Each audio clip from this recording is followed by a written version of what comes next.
안녕하십니까. 오래간만에 인사드린 것 같습니다. 오늘은 저번 시간에 이어서 뱀띠입니다. 전번 시간까지는 자축, 인묘, 진 그래서 10가지 동물을 했습니다. 10가지. 그래서 용하고 원진살이 끼어있는 돼지띠까지 했죠. 그래서 이번에는 마지막인 뱀띠와 개띠입니다. 그리고 이번에 원진살이 끝나면 이제는 삼합동물로 넘어갑니다. 삼합이란 게 뭘까? 음식 같아도 삼합이 있죠.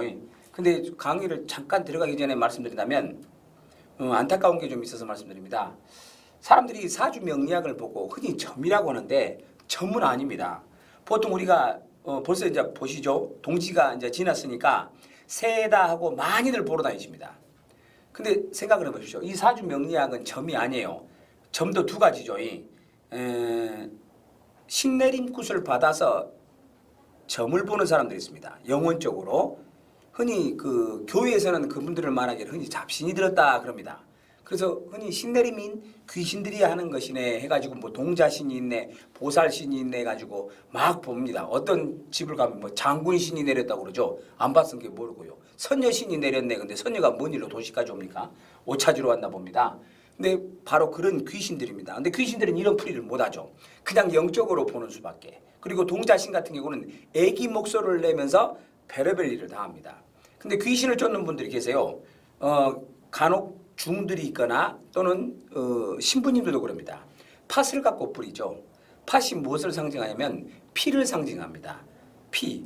그래서 예전에 그 동짓날 동지죽을 쏘 먹다가 먹기 전에 동지죽을 쏘가지고 뒷마당, 앞마당 다 뿌렸던 이유가 있죠. 새에 아무 병 없이 살게 하라. 우환이 들어오지 않게 쫓는 행위입니다. 그게 뭘 상징하냐면 옛날에 이집트 땅에서 10가지 재앙을 줬죠. 우리의 백성을 돌려보내주라 라고 하나님이 말했을 때 이집트 왕이 거절했어요.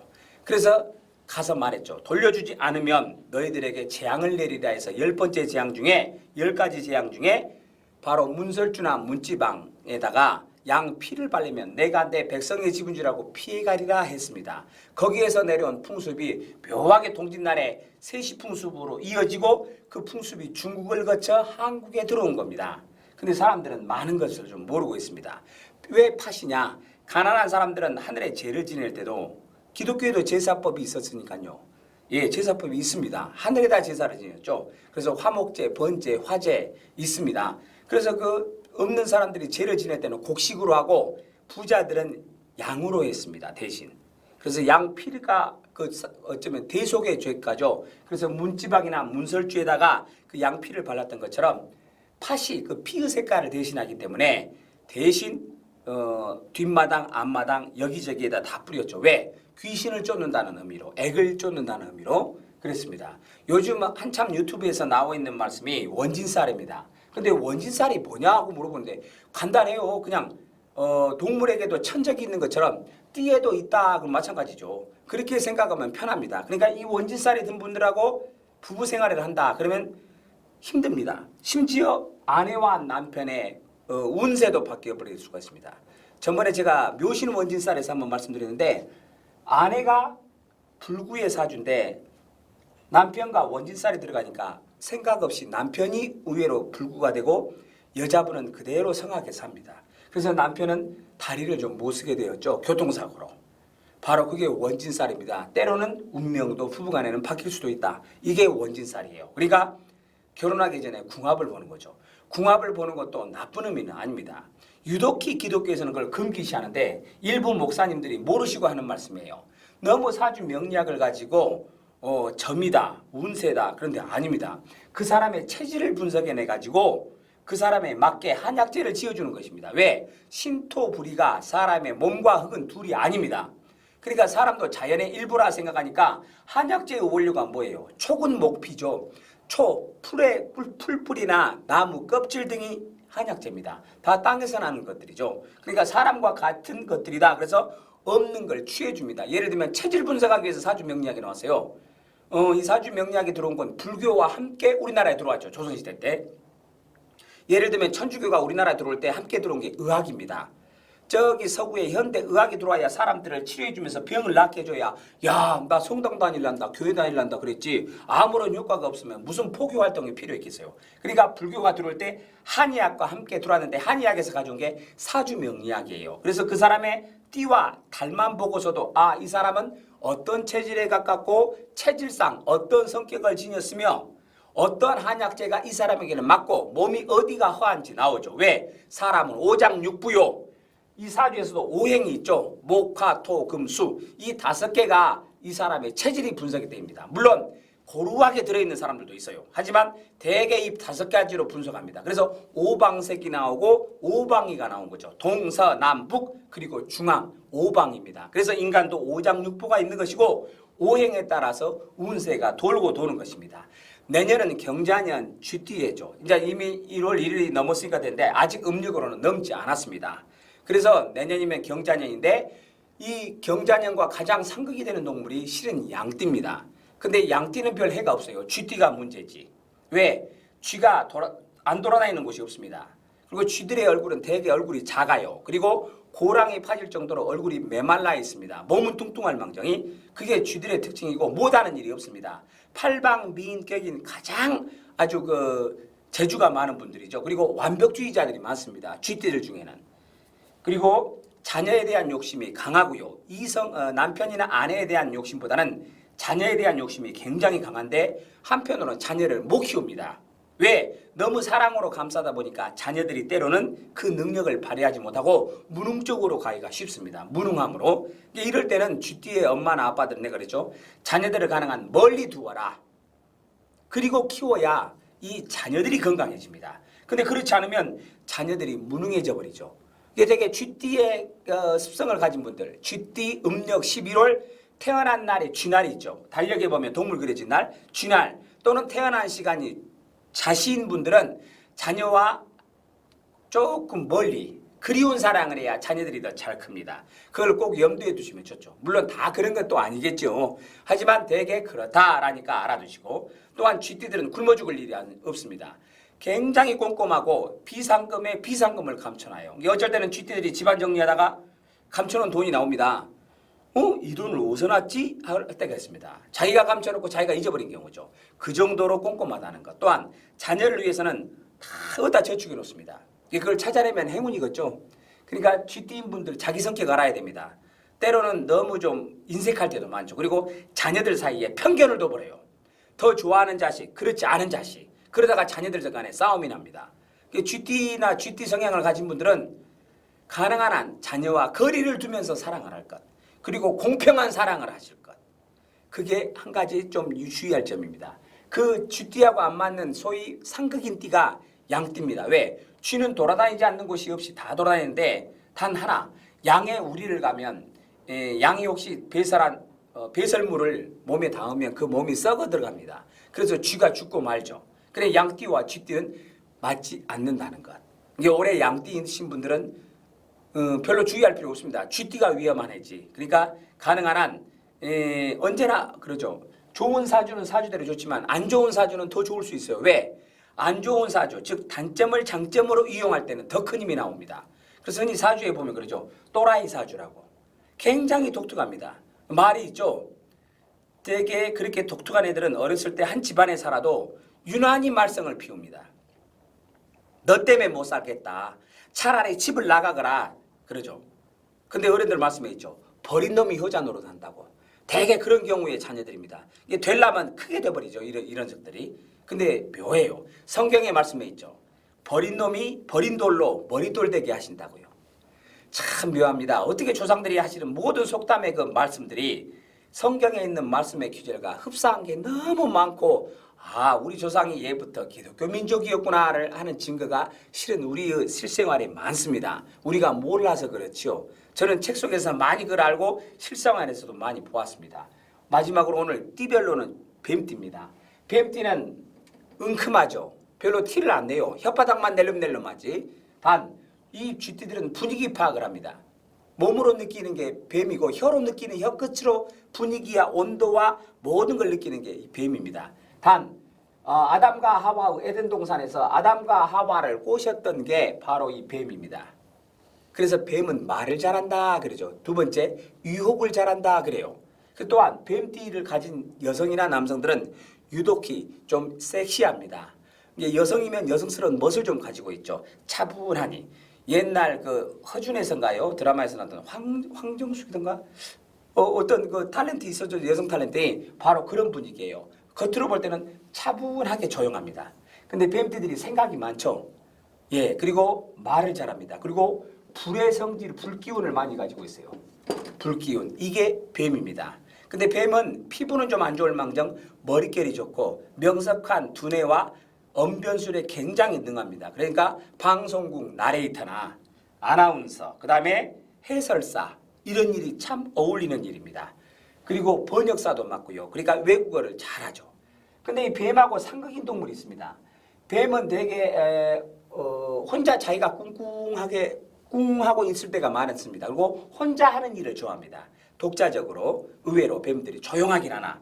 근데 뱀이 이 여름에 잘 돌아다니죠. 근데 장마철을 맞이하면 이 뱀들이 길을 가다가 개한테 물립니다. 또 허물 벗을 때 개가 와가지고 막 짖어버리죠. 그러면 그냥 정신이 빠져나가 버립니다. 그럴 때 흔히 뱀이 개한테 많이 물려 죽죠. 그래서 이 뱀과 개는 상극이라네. 그래서 사술원진 그럽니다. 사술원진. 이 두 띠의 공통점은 묘하게도 얘는 말을 잘해요. 언변술에 굉장히 능하고 남을 유혹하기를 잘하는데 얘는 정말 천하에 타고났죠. 목성음도 커요. 통성음이죠. 동네에서 개 짖는 거 보십시오. 한 집에서 개 짖으면 그 동네에서는 잠 다 깨죠, 새벽에. 그 정도로 개의 통성음이 큽니다.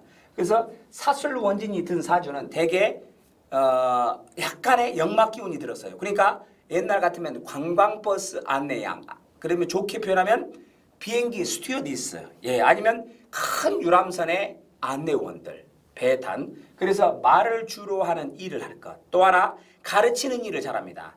외국어에 능통하고 말을 잘하므로 통역사도 어울리는 직업이고 번역원도 괜찮습니다. 번역사. 그 다음에 동시통역사도 좋고요. 그리고 이 개들이 약간 역막 기운이 심해요. 방황을 잘합니다. 그리고 개가 가지고 있는 특징, 의리가 있죠. 아주 의리 박습니다.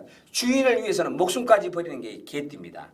그래서 흔히 그러죠. 한 번 맹종한 주인에게는 배신 안 해요. 이게 고양이는 도둑고양이가 나오죠. 왜? 주인하고 안 맞으니까. 하지만 도둑개는 드뭅니다. 아무리 주인이 개패더라도 주인을 따르는 게 개이기 때문에 그래요. 그래서 개띠와 연애를 하거나 결혼하면 그래도 믿음을 지키고 많이 삽니다. 이게 개입니다. 또 한편 개들이 좀 이중적이죠. 왜? 보십시오. 자기 짝꿍만 혹시 마음에 드는 짝꿍 만나면 내 거리에서도 하는 게 개입니다. 그러니까 때로는 조금은 유혹에 빠지게 되기 쉽죠. 그러니까 개가 서너 마리 있는 집이어도 도둑 맞을 날은 개들도 안 짖는다고 하잖아요. 바로 그겁니다. 왜? 유혹에 많이 약하죠. 이 개띠들이. 말띠, 개띠 좀 약합니다. 그 다음에 원숭이띠는 자기가 유혹을 하는 경우가 많고요. 뱀띠들도 유난히 이성들이 많이 달라들죠. 왜? 섹시하고 매력이 있으니까. 묘한 매력이 뱀들한테 있어요. 사람을 이렇게 유혹하는. 그래서 묘하게도 아담과 하와 중에 하와인 여자를 유혹했던 게 이 뱀이죠. 그래서 이 뱀을 흔히 사탄해라고 하고 기독교에서는 용 문양도 별로 좋아하지 않습니다. 별로 좋은 동물이 아니기 때문에. 그래서 이 개띠들이죠. 사술원진. 개띠들은 의리에 강하나 부모덕이 없습니다. 부모덕이 없으니까 형제간덕도 없죠. 그리고 자수성가를 하고 솔직담백한 성격이며 나름대로 자수성가를 해야 되는 게 이 개띠들입니다. 사술원진은 굉장히 의리가 밝습니다. 근데 이런 분들은 어디에 많이 계시냐? 변호사, 두 번째 검찰직, 그 다음에 경찰직, 이런 관공서에 있으면 참 잘 풀리죠. 근데 그래 않으면 흔히 겁살이라고 합니다. 갑작스런 일이 생겨서 사람들과 싸움을 하고 경찰서를 가거나 그런 일을 많이 하게 됩니다. 그러니까 이분들은 특히 사시면서 말 조심. 이 말 저리 옮기지 말고 없는 말 만들어내지 말 것이며 조금 속에다 꿍꿍이 뒀다가 기어이 한번 터버립니다. 이런 분들한테는 심어두면 안 돼요. 말이 있죠. 짖는 개는 물지는 않는데 정말 그래요. 짖지 않는 개가 무섭습니다. 개들은 자기가 상처를 당하면 속에다 담아둬요. 그러다가 그 상처를 기어이 언제나 안 갚음하는 게 이 개들입니다. 그러니까 이 개띠들은 개띠들한테는 함부로 하지 마세요. 예, 맞습니다. 내 직원이 개띠나 음력 9월이나 개날에 태어났다. 그러면 얘는 인정을 해주면 풀립니다. 너 일 잘해. 너 정말 멋있어. 너 믿고 쓸만해. 라고 하고 인정을 해주면 일을 더 잘해요. 막말로 집에서 기르는 개도 자꾸 칭찬해 주십시오. 개들도 알아들으니까. 하지만 자꾸 너 못됐다. 너 못 쓰겠다. 너 안 되겠다 하면요. 개는 미운 짓만 합니다. 개들이 비틀어지면 무섭거든요. 근데 개는 웬만해서는 의리의 동물이니까 치우쳐지지 않습니다. 그래서 흔히 그러죠. 개 같은 믿음만 있으면 좋습니다.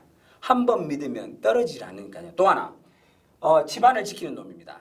집안에 도둑이 들었을 때 가장 빨리 가서 짖고 무는 놈이 개죠. 그리고 개는 한 번 물면 놓지 않습니다. 그래서 고집이 좀 센 편이죠. 개띠들이. 그래서 58년 개띠들이라고 흔히 농담을 하는 이유가 개띠들이 약간 팔자가 씌어요. 왜? 질투가 많죠. 개 한 마리를 밥그릇 하나에다 밥을 주면 먹는 둥 마는 둥입니다. 근데 밥그릇 하나에다 개 2마리를 주면 굉장히 빨리 먹어요. 숨도 안 쉬고. 3마리를 주면요. 응얼응얼 짖으면서 먹어요. 짖으면서. 그러니까 개띠들이 질투가 많다. 그러므로 첩의 기운이 좀 강하다. 그래서 개띠들 보고 좀 팔자가 세다는 말도 하죠. 그리고 개띠들은 부모 형제 덕이었기 때문에 흔히 집을 어릴 적에 많이 가출한 애들이 많습니다. 그 중에 대표적인 띠가 토끼띠도 그러죠. 토끼띠하고 개띠는 서로 친구입니다. 모든 동물이 마당에 모여 밥을 먹어도 개하고 함께 먹을 녀석은 없어요. 왜? 개가 싫어하니까. 텃세가 굉장히 세요. 근데 단 하나 동물만 인정해주는 놈이 토끼입니다. 토끼는 자기 한 밥그릇에서 밥을 먹어도 아무런 말을 하지 않습니다. 그냥 평상시와 똑같이 먹어요. 사이좋게. 그래서 묘하게 토끼와 개는 사주상 합이 들었어요. 그래서 묘술합이라고 하고 토끼띠의 음력 9월생들은 머리가 굉장히 좋습니다. 제갈공명의 지혜는 저리 가라하게 머리가 좋아요. 잔머리에 대갑니다. 단 이런 분들은 묘하게 토끼띠의 음력 9월생들은 어릴 적 가출 안 하면 다행이고 가출하더라도 굶어 죽을 일은 없습니다. 왜? 이 잔머리로 충분히 살 수 있으니까요. 단 이 사람들은 경찰 쪽이나 검찰 아니면 법원 쪽에 있어야 자기 일을 잘합니다. 아니면 판사가 되거나 말을 잘하고 판결을 잘 내려주는데 단점은 정에 약해요. 이 토끼와 개띠들이. 정에 약해서 매달리거나 사정하면 와락 무섭게 못 듭니다. 단 이 토끼띠들이 팔자가 조금 고독수가 들어서 세죠. 그래서 이 토끼띠들은 미인형들이 많습니다. 음력 2월, 토끼띠, 음력 2월 또는 토끼날에 태어난 사람들은 특징이 눈이 예뻐요. 그래서 토끼 같은 저 눈 그러죠. 그래서 이 미인형들이 많은 게 토끼띠, 그 다음에 쥐띠, 그 다음에 뱀띠. 이 세 띠가 들어보면요. 굉장히 미인형이죠. 거기에다가 닭띠 좀 들으면 되고 사주에. 그 다음에 원숭이가 들면 이제 슈퍼모델감이죠. 몸매가 아주 수려합니다. 그래서 이런 띠들이 되게 미인형들이 많다 하는 띠들이죠. 이 원숭이 띠는 미인형은 드문데 몸매가 수려합니다. 그리고 이 닭띠들 중에는 출중한 미인이 많죠. 닭띠, 뱀띠. 쥐띠가 왜 그러냐면 얼굴이 작아요. 이게 탤런트들 보면 얼굴이 작지 않습니까? 바로 그래서 이 쥐띠들이 들어가면 얼굴이 작고 거기에 토끼가 들어가니까 눈이 예쁘잖아요. 얼굴이 작고 눈이 예쁘면 탤런트들 전부 그렇게 얼굴 고치지 않습니까? 그러니까 눈 쌍꺼풀 수술은 1번. 두 번째가 어디냐 얼굴에서 이마죠. 이마도 툭 튀어나게 합니다. 왜? 이마가 인생 전체의 총운이니까. 이게 오늘까지는 사술 원진까지 대해서 말했습니다. 근데 이 방송을 듣는 분들은 꼭 한 가지 알아두세요. 사주팔자는 점이 아니라는 거. 점은 뭐냐? 하토 치는 것도 점입니다. 12달 운세점 있잖아요. 그리고 윷놀이도 점입니다. 알아둬야죠. 근데 사람들은 이걸 모릅니다. 특히 그 교회나 교회. 아이고 장로님 딸도 사주 본디요. 장로님도 보고요. 바로 그게 요즘 세상인데 나쁜 건 없습니다. 다만 어떻게 보느냐. 사주 명리학을 내 체질은 어떤 체질이냐. 목화토금수 중에 하나 중에 어디냐. 두 번째, 이 체질에 맞는 내 직업은 어떤 것이 어울릴 것 같냐. 그거죠. 근데 왜 사람들은 이걸 가지고 전부 점이라고 하는지 모르겠습니다. 점이 아니에요. 그 모르면 말 안 하고 가만히 있는 것보다 더 낫죠. 그래서 가만히 있으면 중이라도 간다고요. 이걸 말하면서 점치까지 말합니다. 점은요. 신내림을 받아갖고 귀신들이 하는 말이에요. 귀신들은 내일도 모르죠. 지나온 일은 비디오처럼 맞춥니다. 아주 잘 맞춰요. 사람 눈물 흘리게. 그게 사람들이 힐링하러 점집 간다는 사람도 있잖아요. 왜? 가서 한바탕 내 마음을 알아주니까 울고 온다고요. 이건 점이 아니니까 제발 사람들이 편견 좀 안 가졌으면 좋겠습니다. 무섭습니다. 한 번 머릿속에 박힌 편견이요. 뜯어 못 고칩니다. 어렵습니다. 그래서 사람들은 열린 마음으로 공부를 해야 되는데 아니에요. 닫힌 마음으로 공부하니까 자기가 듣는 말만 듣고 싶은 말만 듣는 거죠. 아무리 제가 말해도 10사람 중에 9사람이 바보면 한 사람이 아무리 똑똑해도 똑같이 바보 되는 게 현실 아니겠습니까? 좀 이걸 알고 합시다. 미래에 대한 운세도요. 내가 뿌린 게 없으면 거둬들이는 게 없어요. 자연 법칙과 똑같습니다. 봄에 씨 뿌린 자, 여름에 화려할 것이고 가을에 거둬들이는 것이 있죠. 하지만 봄, 여름에 놀아버린 사람이 가을에 추수할 게 뭐가 있겠어요? 아무것도 없죠. 바로 그겁니다. 내가 한 만큼, 내가 뿌린 만큼 돌아오는 게 똑같은 자연 법칙과 같은 게 이 사주입니다. 그래서 자기를 알자는 거죠. 자기를 알자. 그래서 인문학에서 다루는 건데 뭐 이게 점입니까? 이게 목회자이신 분들 특히 이것에 대한 편견이 많습니다. 왜? 자기 성도들 떨어질까 봐. 하나님한테 와서 빌어야 헌금이라도 나올 텐데 사주 보러 가는데 어디 나오겠어요? 바로 그겁니다. 오류에 빠지지 말고 제발 그 편견 좀 버렸으면 좋겠습니다. 조그만 시간이었습니다만 감사합니다. 다음 시간에는 삼합에 대해서 하겠습니다. 오늘 이 시간까지 감사합니다.